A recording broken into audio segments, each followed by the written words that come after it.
This little console literally replaces all of my keyboard shortcuts for DaVinci Resolve, and it fixes something that I didn't even realize was slowing me down. And we're gonna skip all the bloat today. This is not gonna be a generic review. I'm actually just gonna dive into DaVinci Resolve and show you exactly how I've set it up and how it's been super useful for me. Now, I do wanna quickly mention that TourBox did send me this console. This is the TourBox Elite Plus, but that being said, they just want me to give an honest opinion about how an editor or a videographer like myself would set up and use the TourBox on a day-to-day basis. And to give you a really quick product overview, the TourBox Elite Plus is a compact editing console that's compatible with all of the major softwares, so like DaVinci Resolve, CapCut, Premiere Pro, Photoshop, even some Paint ones.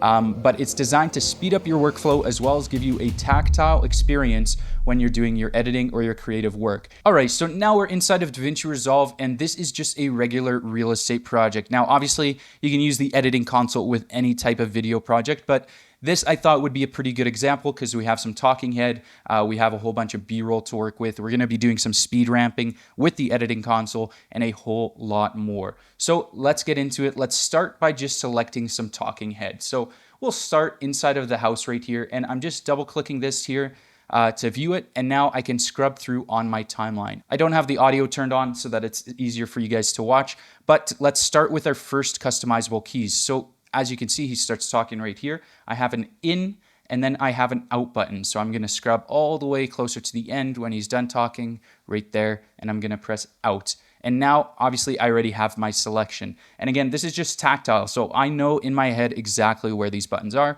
And now let's drag that right onto the timeline, just like so. And as you can see, I dragged it on a little bit far, but we're gonna use the keyboard here to just select this empty space, and then we're gonna press down on the D-pad to ripple delete that. And now to play back the footage, I've mapped a couple buttons to do this. So this button right here is just my play and stop button. So if I press it here, we're obviously gonna be playing the footage. It's gonna be playing wherever I drag the cursor, and you can also stop the footage. Usually I'm using my thumb to do that.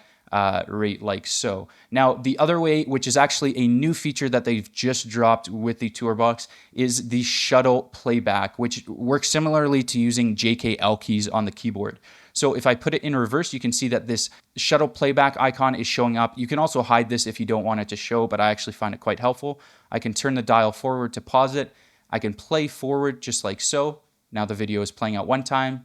I could play it twice as fast, 4 times as fast, 8 times as fast. And this is just really helpful to navigate around your entire timeline. Now, just based off the waveform here, we can obviously see that there is some mistakes being made right here. There's some empty pauses that we want to get rid of. So first things first, I'm going to enable something that is called Selection Follows Playhead. Now, this is a feature that you can just turn on with your keyboard as well, but I have it mapped to this button right here. So if I turn that on, now wherever my playhead is, it will select that clip. And it's really helpful when you're doing your initial cuts. So let's say I take this house clip right here, drag it on as well. If I just drag my cursor above it or drag my playhead above it, it's automatically going to select that clip. But now to delete this clip, because we don't need it right now, I've mapped the side button here. If I double press it, that's just going to delete it, but it's not a ripple delete. So my down arrow is ripple delete. Double press on the side, that is just regular delete, because those are going to be used in different scenarios. But now that I have this clip selected, let's get into it. So to start, my up arrow here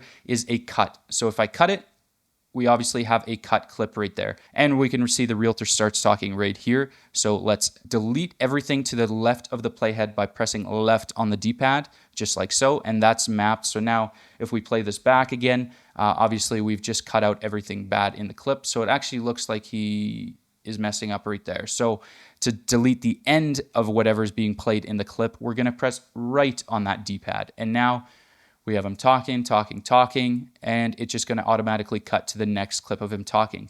And what that looks like in real time, so this whole section right here is what I wanna delete. What that would look like in real time is I literally just leave my playhead running, because that's the fastest way to edit, is I drag it over right here, press up on my D-pad, then I drag it over here, press left on my D-pad, and now I've just cut out a boring part of the clip. We can hit play and watch that cut back, and it works seamlessly. Now I just want to quickly show you the speed that I'm able to do this with the editing console right here. So to zoom out on my timeline, I can actually drag back this dial right here and zoom out a little bit. I'm going to do the same cutting up that we just did here, but on a new clip, and just show you exactly the speed that you're able to do it at. So if I double press the clip, I can select my in and out points, which in, go to the end of the video, which is right there,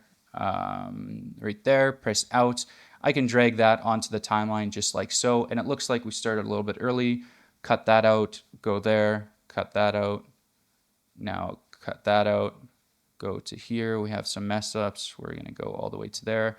Cut out those pauses just like so, and boom. And now I've just quickly cut up all of my clips and gotten rid of all of the mistakes and the dead parts. So what if we make a mistake using the TourBox editing console? Now it's a really simple fix. So let's say we're working on this clip right here and we cut it off a little bit too short. To just show you a different way to do this, I could press up on my keypad to make a cut, and then I could select the next clip and press down to ripple delete that. But obviously we still want that clip. So how do we get it back? How do we undo and redo? So to undo and redo, it's going to be a combination. So we're going to press this button here and then press redo just like so. And now obviously we've redone it.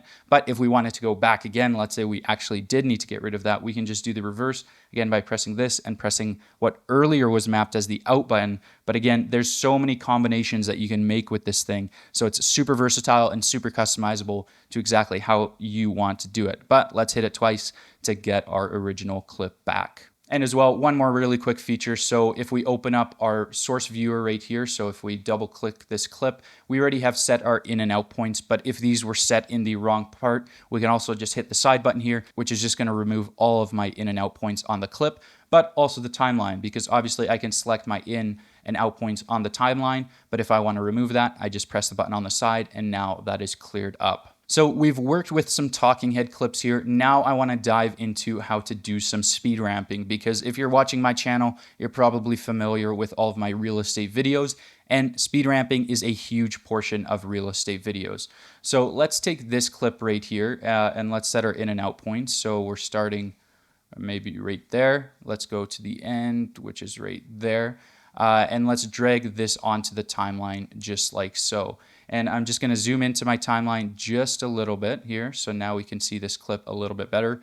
And I first need to open my retime controls, and then I need to add a keyframe. But I don't want to have to go right click, open retime controls just like so. And then I have to right click this here and add another speed point. It's just a little bit cumbersome and takes a bit of time, so let's undo those steps. So to open retime controls, generally on your keyboard, you'd hit Control R, but in my case, I'm gonna hit the top button and hit this right button right here. That's opening my retime controls. And now I can actually just hit this right button once, and that's going to add a keyframe or a speed point. So I could start my clip slow just like so, then I could go forward to maybe when it shows the living room and the dining room, add another speed point, drag this in, and now drag this out, and now we have a speed ramp clip. But obviously there's no easing, so let's apply some easing. And we need to open the keyframe panel and then open the keyframe curves just like so. Drag that up a little bit, and now we have our graph right here. And if we select both of these, we can hit the ease in and out, and we can ease them each. But if you've watched my latest speed ramping tutorials, you know that there's such thing as independent easing, which you need to hold shift to do that. And what I've mapped that to is pressing in the dial that's the same as your JKL playback. So if I press that in and then drag this, now I have independent control over that curve. So let's just do it on both sides, just like so. And now if we start and play this back, we have a smooth speed ramp to the end of the clip. All right, and again, to quickly show you the speed that I can actually do this at, I'm just going to show you how I would speed ramp two clips together. So let's select my in and my out points just like so. Let's drag that onto the timeline. I want it to start slow. So let's open my retime controls. Let's add a speed point. Let's drag this out so that it starts a little bit slower, just like so. And then the end, I'm just gonna speed ramp up to something like so. I'm gonna zoom into my timeline because I like it to be around 1300%, just like so. Perfect. We're gonna grab this, we're gonna ease it, we're gonna drag this out, then we're gonna press the dial, drag that out. And now if we play this back, we have a nice speed ramp. But let's take our next clip and we're going to start it right there, pull back just like so, hit out. Then we're going to drag this on, and we want it to start fast and maybe start slowing down right here. So let's go like so, bang, drag this out slow, drag this, ease, hold the dial, boom, and now we have two matched speed ramp clips. And it pulls back, boom, just like that. It's seamless. And as you can see, I did it all with just the mouse and the editing console. I didn't have to touch my keyboard at all. Now, I want to go over some of the other features that I use. And just so you guys know, I will, at the end of this video, show you my exact TourBox setup. I'll also export my TourBox preset so that you guys can use it for yourself if you so desire. But that way you can see what I've customized every single button and dial to do. Because in this video, it's a little bit random. I'm just going to show you exactly what has been most beneficial to me. So one of the other things that you're often going to have to do in editing is moving tracks up and down, layering, or copying tracks or videos. So to do that, let's take this clip right here. I'm actually going to press this button to turn off my selection follows playhead, and we can just close our curves panel because we don't need that right now. But often you're placing B-roll on top of your footage, just like so. So obviously you can just drag it up, but let's say we need to layer a couple clips. I want to drag this up, but as you can see, it's moving to the side and whatnot, and I don't want to actually accidentally move it to the side. So a shortcut that you've probably heard other YouTubers talk about is Alt and the up key. And if I do that on my keyboard right now, if I press Alt and up, that's just moving my clip directly up. So Alt and down moves it directly down. And that way you're not accidentally moving it side to side. So to do that on the TourBox editing console, you're going to press this button and then press the up on the D-pad or down on the D-pad, right? It's the exact same feature. But what if you wanted to copy a clip up? So you can hold the top button just like so, drag it up, and that works the same as holding Alt on a clip, which on your keyboard you'd hold Alt on a clip and drag it up. Instead, on the TourBox, I'm holding the top button, holding it up, and now we have a duplicate of our clip. And I want to talk about another feature that has been super beneficial to me, which I use all of the time. So let's say I wanted to take a clip and move it to the center of the timeline. In my other video where I show you exactly how to save time in DaVinci Resolve, it's just to speed up your workflow. Something that I told you guys about is Alt-Y. So if I drag my playhead over here and hit Alt-Y, it's selecting everything to the right of the playhead and lets you move it independently. But to do that on the TourBox, again, I'm just holding the top button, pressing right on the D-pad, and it's doing the exact same thing.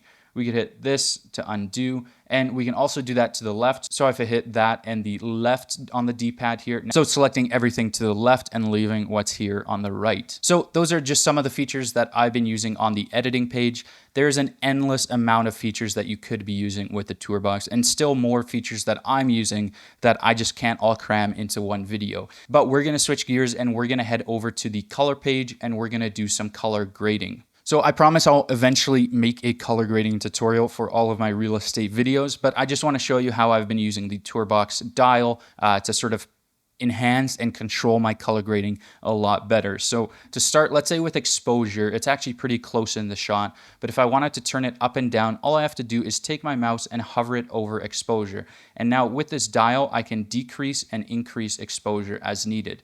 It's actually pretty close, so we'll maybe leave it right there. And I'm in the HDR tab, and I'm just going to bring my highlights down to bring those windows down, maybe boost my shadows a little bit and boost my darks. I'm just looking at the waveform a little bit here just to make my shot a little bit flatter, but a little bit brighter on the inside of the room. As well, let's maybe go into the contrast tab, increase the contrast. And I'm just doing this all with the dial because it's a little more controlled than moving your mouse ever so slightly, because obviously if I'm using the dial, I could go up by increments of 2 if I so desired. But if I did that with the mouse, as you can see, it's jumping around. It's doing 4, it's doing 2, it's doing 7. Well, it's not doing 7, it's doing 8.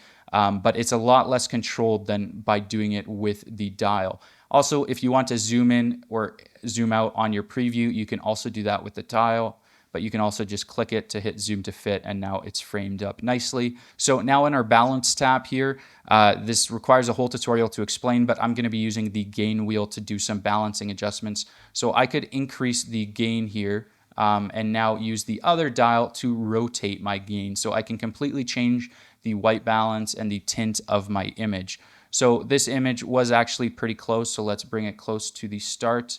And I just want to warm it up a little bit. So I'm actually going to increase it too far first, get it in the right warmth area, which for me is sort of this orange right there, and then bring it back down. And this way we could make the image cooler if we wanted, but we could also make it warmer. So I like it to sit maybe right around there, maybe add a little bit more green. So I'm going to turn this dial to the left just slightly.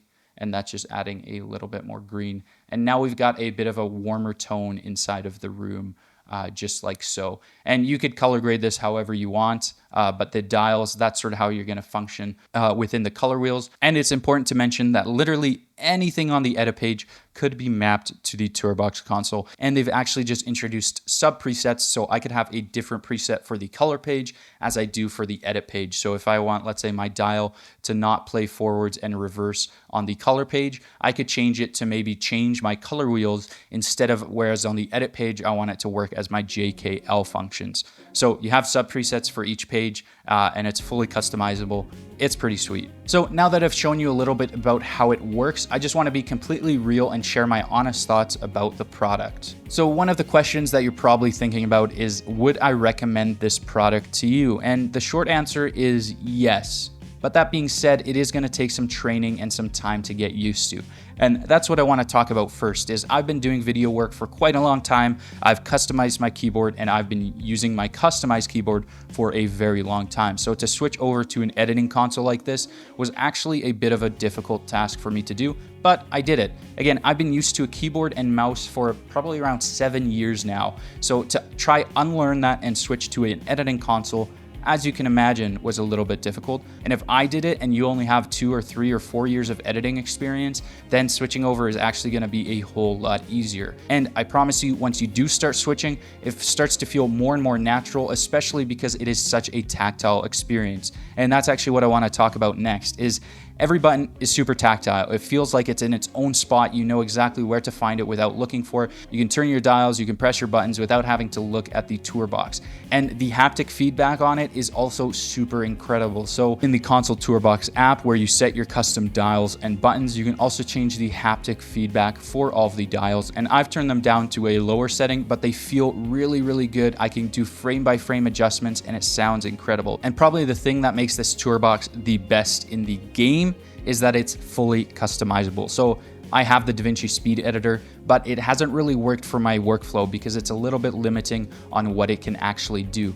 But the Tourbox, on the other hand, can literally do whatever you ask it to do. And the reason I say that is not only can you map each button to a shortcut on your keyboard or to a specific button inside of DaVinci Resolve, but you can also assign something called macros. And it's something that I've experimented a little bit with, but I need to dive into deeper. But pretty much what you can do with macro is a series of events with your keyboard. So let's say we're on the edit page and I wanted to open retime controls, but also add a keyframe at the same time. Inside of the Tourbox Console app, what I could say is when I press this button, I want you to simulate Control R, and then a millisecond later, I want you to simulate add a keyframe option, which on the keyboard is Control back bracket. So I could press one button, make it hit Control R, and then hit Control back bracket simultaneously so that it opens the retime controls and adds a speed point instantly with one click. So that is just one example about how powerful this unit could actually be and how much editing time you could save by using it properly. And obviously, when we're talking about this product, I can't skip over the software that they hand to you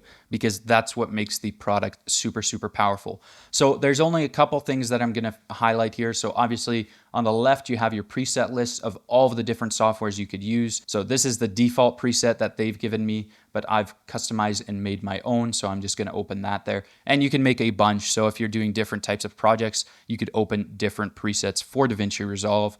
But right here on the main screen here, we have where you can fully customize every single button. Let's just talk about the dials, for example. So with the dial, with this knob right here, so if I press it, you can see that it's going to highlight here as well. So if I press the dial or if I press the tall button, just like so, it's going to show up and tell me exactly where that button is, and it's going to highlight in the feature set as well.